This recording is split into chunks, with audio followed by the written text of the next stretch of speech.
I'm not interested. But is it a little creepy though? Since it works off of GPS and then you get all these profiles that are near you and then you're looking at these pictures and these people are near you. You know what I mean? yeah. So if you get all creepy photos, I can't imagine because I'm sure good-looking younger women who use this app, so it's the complete opposite of myself. Well, I'm quasi-young, but you know what I mean. And then you get a whole bunch of creepy-looking-ass men in your Tinder, and then you're like, oh, left. Oh, my God, all these people are near me? Hello? It's a little creepy. Yeah. And, they should have had STD Awareness Night in Atlanta the night before. They really should. Yeah. There's a lot in society that encourages very unhealthy behavior, and so I don't really like being it's a really awesome idea, and it got people in to watch the Hawks. The Hawks are playing well, even though Atlanta's not really a very good pro sports town, let's be honest. Right. And, yeah, I'm kind of hoping the Timberwolves would do something like that, except we'd all have to do farmersonly.com, which is an actual site. It is an actual Look it up. site. It's real. Boom. Speaking of the Wolves, my Wolves lost 13 straight. We suck, just like the Knicks. But a team that does not suck, your Rockets. Go. They're pretty actually good. I mean, when you look at the individual contributions for the Rockets, we have the leading scorer in the NBA and James Harden, who has been James Harden? Who? Has been amazing to watch. No, I'm just kidding. Could you imagine if the Thunder were able to hold on to him? I'm glad they didn't. Oh, there are. He belongs, and he doesn't need to be second string, third string to Westbrook and KD.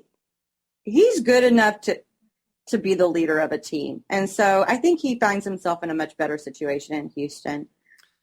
Personally. Now, how's the whole Dwight Howard thing working out? Because since he has a reputation as a coach killer, although McHale just got extended down there, right? Yep, he sure did, and to the consternation of many fans. But whatever. Really?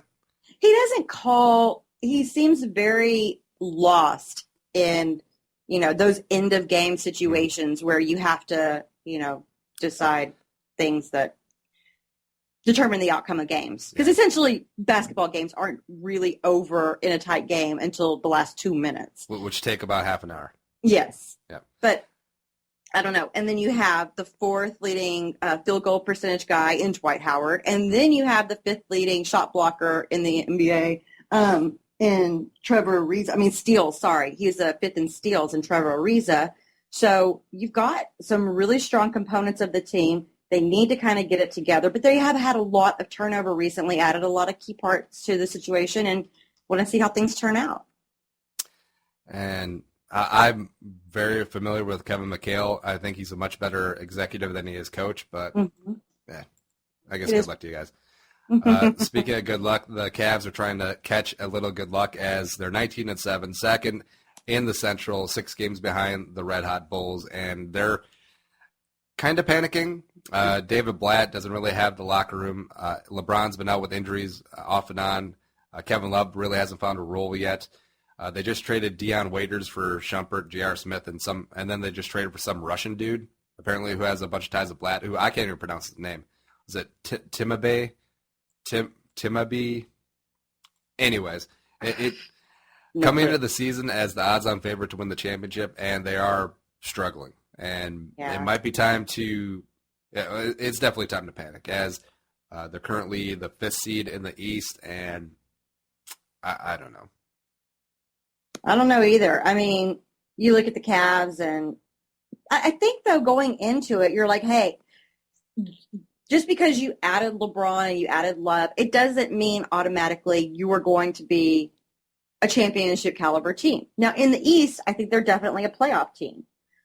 But it's going to take more than a third of a season for that team to gel and become what it has the potential to be in the future. I agree. I just looked at the standings. I've tried not to because the Wolves are so bad, but second worst record in the league, 5-29, 147 winning percentage, only behind the Knicks, who are 5-34. So come on, lottery. Come on. tanking for whoever the hot guy, Montrezl. I know it's a silent L, but I think it's hilarious that he has an L. The guy from Louisville. Yeah. Yeah, I think that's funny. Speaking of hot guy, Steve Ballmer. Did you see this? Dancing. Oh my God. He was Fergie. inflatable arm guy from Family Guy. Wacky wild inflatable 2-arm guy. That was Steve Ballmer. It was. It was. It was pretty funny. Fergie, for some reason, performed at the halftime of the Clippers game, and then Steve Ballmer absolutely lost his mind. Now, do you buy the conspiracy theory at all that this was intended to go viral? I wouldn't put it past him. I mean, well, okay, the arms were one thing, but in a couple of those clips, you see him wagging his tongue like he's a fundamental Christian who is speaking in tongues or something. It was just like, like his tongue is out of his mouth and flapping in the air. It almost had to be fake. Who does that? Steve Ballmer, a guy who's worth $2 billion plus is, well, $10 billion plus is. Oh, well, I guess so. He can do whatever he wants. You can. He can tuck his shirt into jeans. Well, he's allowed to. It doesn't mean that it should be done.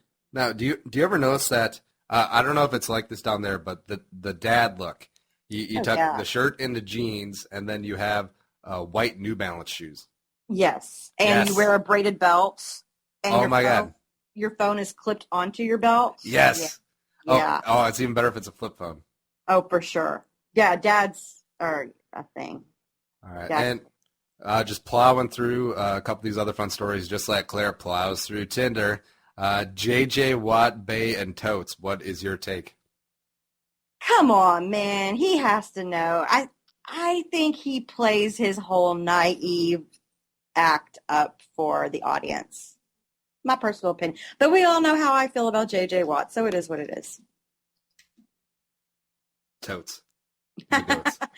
Totes and Bay. What is that? Now, do you think he plays up the old man, get off my lawn as that's part of his persona now? Or do you think that's how he actually is? I think he's actually old man, get off my lawn. But I think that he knows what popular sayings are. You know, I just don't find him to probably live in a cave. Well, in the locker room, you got to think that Totes and Bay gets thrown around, even if tongue-in-cheek, right? You would think. Yeah. He's with young people. He's 25 years old, or 24 years old, for God's sake. 25. I mean, surely he doesn't live in a cave. Come on. And plus, you're not telling me that in meeting rooms, Clowney ain't dropping bays all left and right. You know Clowney is all about the Bay. Although Clowney's probably... Bay O'Brien. Clowney's probably in the training room, not in the film room. Sads. Probably. He's in the cold tub.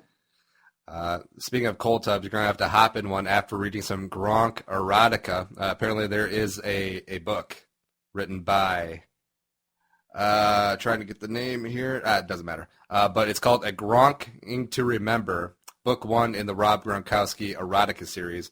It depicts a bored housewife who is immediately driven to start masturbating upon seeing this, which is Rob Gronkowski gyrating, and this is from the Deadspin write-up. I really thought that this was like an Onion story when it first came out, but I looked on Amazon, and it's legit. Apparently someone wrote a novel with Rob Gronkowski. She claims that it was a work of satire. So, okay. If you say so, lady. And they actually had to take it down because of the cover art. Apparently, they just jacked some engagement photos of some random couple in Ohio without them giving permission or knowing. Also, the photo of Gronk had the Myra Craft, the MHK logo on it, and that's not a good look either. And so it's pulled. So apparently, Gronky to Remember by Lacey Noonan is on hold for now, but we'll see. Now I have to read it. Well, yeah. Well, it's only 39 pages, so it's not like it's... Well, and it's about Rob Gronkowski. I mean, how mentally strenuous could it be? Go ahead. Go for it. I think you can handle it. Yeah, I think it's Gronk level reading. Yeah, for sure. Yeah.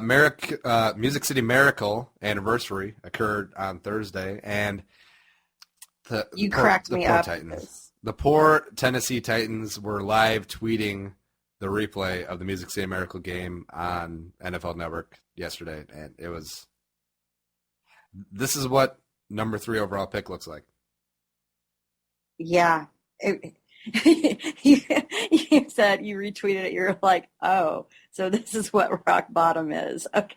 I feel so bad for Tennessee fans because they did have an okay run there for a while with Fisher where they were going to AFC title games. And, of course, they had that Super Bowl against the Rams where they came up a yard short. Mike Jones. Let's be honest. They wouldn't even have a team if it wasn't for one Bud Adams. Yes. Being a brat. I realize that this is a sore subject for you as well, but it always feels like they're either destined to go 8-8 if everything goes well or completely implode like they did this season. Yeah. They're just not very good. Yeah. Poor Tennessee Titans. And that was a forward lateral. Well. Don't make the rules here. No, my favorite thing from watching the replay is the look of Wade Phillips on the sidelines where he just looks so... Yeah. It's a mix of pissed off and also completely dejected and deflated. Yeah. He looked sad. But Wade Phillips let's be honest. He's pretty good at looking sad. Son of a bum. Oh, might get back into the hopper defensive coordinator of Washington, apparently. We'll see. Well, someone was excited about it the other day, and I was like, oh, you'll be excited for about a year because that's what he does every place he goes. Son of bum. And just wrapping up with a completely off-the-wall story, Tim Jennings, Bears cornerback, busted for DUI, apparently on his way to parent-teacher conferences. Now, is this good parenting or bad parenting? Because you can argue that it's good that he's making it to his kids' parent-teacher conferences no matter what. Or you could be like, you're driving drunk on the way to parent-teacher conferences. So what say you? Well, it's bad. I mean, it's kind of your responsibility as a parent to go to parent-teacher conferences. So, if you go and you happen to be drunk enough to get a DUI on the way, probably bad. I'm going with that. Yeah, it's probably bad. But at least it's refreshing, as that's a new excuse. Actually, DUIs are, obviously we take DUIs very seriously here, and they're not very funny to talk about. But the new excuse was pretty good. Yeah, I don't know. What was the excuse? That's the way to parent-teacher conferences. Oh, that was the excuse? Yes. Oh. Whatevs. Claire's out of her mind. We're going to go pop some cold pills. We'll BRB with all football the rest of the way. College football national title game, divisional round picks, all that other good stuff. Ooh, and also the 8 remaining quarterbacks list of who we would trust most to win these final 3 games to bring home the Lombardi for our team. Claire-vs-Carlson show, BRB.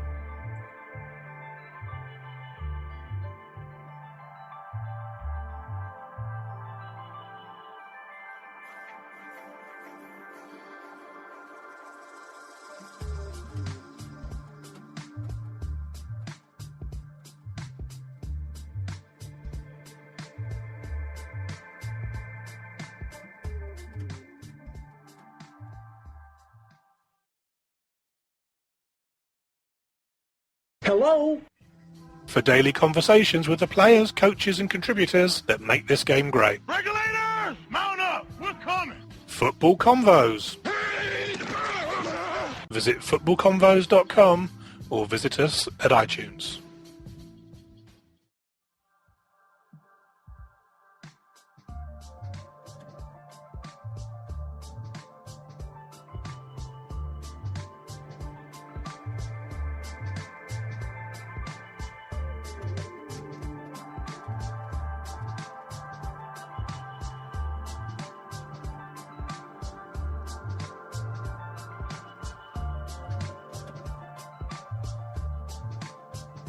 And back for the last segment of this week's Stuffy, all up in her version of the Claire-vs-Carlson show.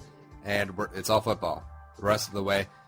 First, I wanted to lead off with a little cautionary tale, as it were. And Robert Klempko of the MMQB had a very nice story this week about Brett Smith. And if you don't know the name, besides that's very pedestrian, but Wyoming quarterback last year decided to forego his senior season to enter the NFL draft after the draft advisory board gave him a 4th, 7th round grade. And then